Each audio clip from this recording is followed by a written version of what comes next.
Guys, সবাই কেমন আছো? আশা করি ভালো আছো। তো আমিও ভালো আছি। আজকে মাথায় শ্যাম্পু দিয়েছি, তো ফাইনালি শ্যাম্পু দেওয়া হয়ে গেছে। এখনও দেখো চুল আঁচড়ানোর টাইম পাইনি, এতটাই পরিশ্রম হয়ে গেছে। সব ঘষে মেজে ফ্রিজ পরিষ্কার করে বিছানা চাদর মাদর সব পাল্টে দিয়ে, যেহেতু আজকে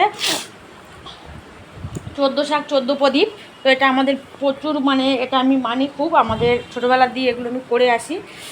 তো লেগে আমি নারকেল নাড়ু বসিয়ে দিয়েছি, দেখতেই পাচ্ছ। এক হাত দিয়ে নারকেল ভেঙে এক হাত দিয়ে নারকেল নাড়ু, তবে আমি এটা করছি সাদা নাড়ু। তো যেহেতু এক হাত দিয়ে করছি বলে আমার হাতে আমি অনেকটা টাইম লেগেছে, অনেক কষ্ট হয়ে গেছে। আর একটু এনার্জি বাড়ানোর জন্য লিকার চা নিয়ে নিয়েছি, কারণ আমার গ্রিন টিটা শেষ হয়ে গেছে, কেনা হচ্ছে না। গ্রিন টিটাই খাই বেশি আমি। আর পুরো সব কিছু গ্যাস ফ্যাস সব কিন্তু সকালবেলা সাবান দিয়ে একটু সুগার নিয়ে নিলাম, কারণ না লিকার চা তো ভালো লাগে না। যাই হোক, একটু মিষ্টি ছাড়া। তো অলরেডি এই যে চিনি, তো কারোর লাগে না, ভগবান যদি সহায় থাকে না, আমি কারোর তক্কা করে চলি না, কে তখন কী করে দেবে। তো হাতের যেহেতু প্রবলেম, তো মানে অন্যের উপরে এখন অনেকটা ডিপেন্ড করতে হয়, কিন্তু অনেক সময় আমি চাই না করতে। পায়ের চাইলে লোক দিয়ে করতে পারতাম, কিন্তু করিনি। পুজো করবো, নিজেরটা নিজে করবো না, ভালো লাগে না। যাই হোক, তো এই যে আমার নারকেল নাড়ু চারিদিকে আমার চা নিয়ে নিয়েছি, আর তোমাদেরকে দেখাই। এদিকে আমার 14 প্রদীপ রেডি করব। এখনও পর্যন্ত 14 প্রদীপ রেডি করা হয়নি, ফাইনালি দেখতে পাচ্ছ। সন্ধ্যা পরে নিতে হয়। এখনও ঠাকুরের লাইট খাটানো হয়নি, এগুলোও খাটাবো। তো প্রদীপটা যাই হোক এই থালায় নিয়ে নেবো, অনেকই থালা আছে। এবার প্রদীপ দিয়ে একটু বেরোবো, আমার কাজ আছে।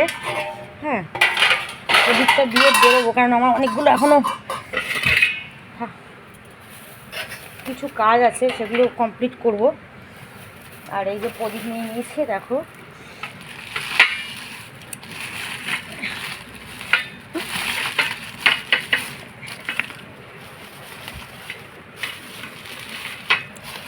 এই যে, তো এই সুন্দর সুন্দর প্রদীপ, তো এগুলোকে এখন প্লাস্টিক থেকে খুলতে হবে। এটা আমার ঠাকুরের কাছে যাবে। আর আমি মানে কি করব, ভুল করে না, জানি না সবাই কি করে না করে, আমি জানি না। তো আমি একটু ভালো জামা নিতে গিয়েছি, গোপালের জামা নিয়ে নিয়েছি। আমি বউটাকে বললাম যে মা লক্ষ্মীর জামাটা দাও, তো ভেতরে টোপরটা ছিল, তো মাকে পরিয়ে দিয়েছে। এই যে আমার পিতলের মা, তো এইটা লাইটটা জ্বললে বুঝতে পারতে সুন্দর, ঠিক আছে। তো এই যে আমার পিতলের মা, আর এখানে আমার সব প্রদীপ, এগুলোকে আমি এখনও পর্যন্ত এগুলো সব খুলবো, এগুলো সলতে লাগাবো। আর এগুলো সন্ধ্যে একটু রাত না হলে দেয় না, যেহেতু। আর এগুলো একটু জঙ্গলে দিতে হয় প্রদীপগুলো। যাই হোক, তো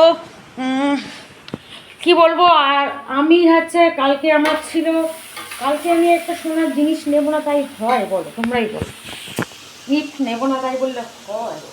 তো করে রেখে যাচ্ছি, আমার ছেলে আছে, ছেলের বৌমা আছে, আমার শখটা তো মিটবেই। তো খুব খুশি হয়েছে, একটা জিনিস নিয়েছি, তোমাদেরকে দেখাই। শুধু আমার জন্য না, মেয়ের একটা নাকের দিয়েছে, একটা নাকেরই 4,500 টাকা দাম নিয়েছে, মেয়েকে দিয়েছি। তো একটা অন্য জিনিস বায়না করেছে, তা ইচ্ছা আছে দেবো। বায়না করেছে, কি করব, কপালে আছে, দিতে হবে। তো এই মুহূর্তে দিতে পারছি না, টাইম নিয়ে নিয়েছি 20-20 দিনের জন্য, যে 20 দিন পরে আমি তো জিনিসটা দিয়ে দেবো, ঠিক আছে। তো সারাদিন কাজ করতে করতে এনার্জি লেভেলটা একদম কমে গেছে। কারণ তোমরা তো জানোই আমার হাতের অবস্থা কি, হাতের জন্য আমার এখন শরীরে কোনো এনার্জিই পাই না। শরীরে অনেক রকমের প্রবলেম হয়। তো সবে তো তোমরা 3 মাস হয়েছে, এখন বেশি দিন হয়নি, তো বেশি দিন হলে বোঝা যাবে। আর সকাল দিয়ে A to Z মানে একটু কাটা সব পরিষ্কার পরিচ্ছন্ন করে মেজে ঘষে, না এগুলো এখন আমি করতে পারি না, রোজের কাজটা রোজ যদি করি না, একটু প্রেশার পড়ে, তো এখন পারি না করতে যেহেতু।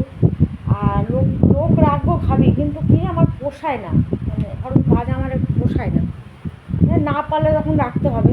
যাই হোক, তো ভেবেছিলাম যে নারকেলটা কাউকে দিয়ে করিয়ে নেবো, কিন্তু সেরকম কাউকে পেলাম না, কুড়াতে পারলাম না। তো ওই এনার্জি লেভেলটা বাড়িয়ে, নাহলে কথা বলতে কষ্ট হচ্ছে।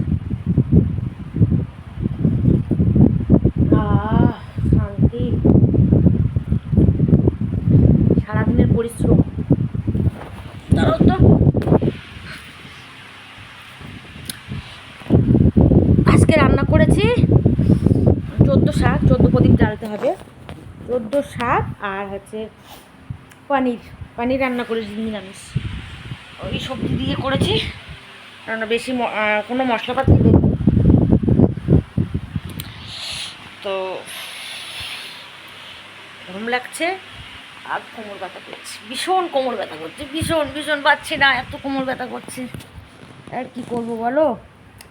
তো যেটা আমার সবথেকে মানে গুরুত্বপূর্ণ জিনিস, যেটা তোমাদেরকে দেখানোর জন্য চলে এসেছি, কালকে ধানতেরাস, তো আমি ধানতেরাসে কী কিনেছি তোমাদের অবশ্যই দেখাচ্ছি।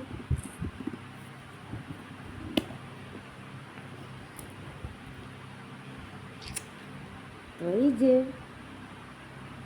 কাছ থেকে দেখাই, এই যে দেখতেই পাচ্ছ দেখি, এই যে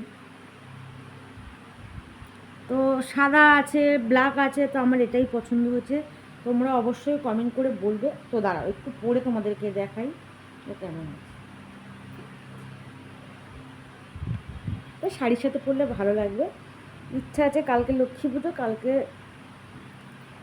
পুজো, কালী পুজো সাথে। এমনি চিকগুলো আমি দেখছিলাম, তো ওগুলো না বড্ড ছোটো, ওগুলো একটু মোটা না হলে ভালো লাগে না দেখতে, কেন অত বাজেট ছিল না, তো ওই জন্য এটাও কম না, সোনার দাম তোমরা সবাই জানোই যে কেমন, এটাও অনেক, মানে এটাই আমার পছন্দ হয়েছে। তো তোমরা সবাই কমেন্ট করে জানাবে জিনিসটা কেমন হয়েছে, আর তার সাথে একটা গিফট ছেড়ে দাও, ঠিক আছে। তো কোনো সাজগোজ নেই, যাই হোক সারাদিন প্রচুর পরিশ্রম গেছে, প্রচুর কষ্ট হচ্ছে, এখনও পুজোর কিছু কেনাকাটি বাকি আছে। ও এনার্জি লেভেলটা বাড়িয়ে নিত, আর এই হাত দিয়ে চা ধরতে পারি না আমি।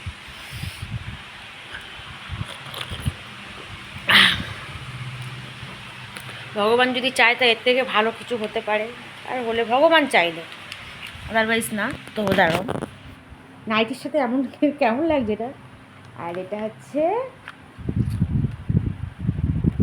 গণেশজি, এই যে গণেশজি রূপোর, এটা হচ্ছে মানে যে দোকান থেকে আমরা এই জিনিসগুলো নিয়েছি, সেই দোকান থেকে এটা গিফট দিয়েছে, দেখতে পাচ্ছি সবাই, আমার বাংলার তো ওঠে না, যাই হোক।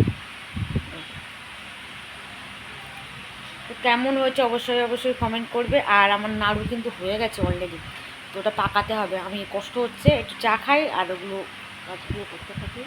তো গণেশজি ঠাকুরের সিংহাসনে বসিয়ে দিই, টাটা। আর আমার আজকের গিফটটা কেমন হয়েছে তোমরা অবশ্যই কমেন্ট করে জানাবে, আর এটাকে আমি কালকে তোমাদের যখন লক্ষ্মী পুজো হবে এটা পরে তোমাদেরকে দেখাবো, টাটা।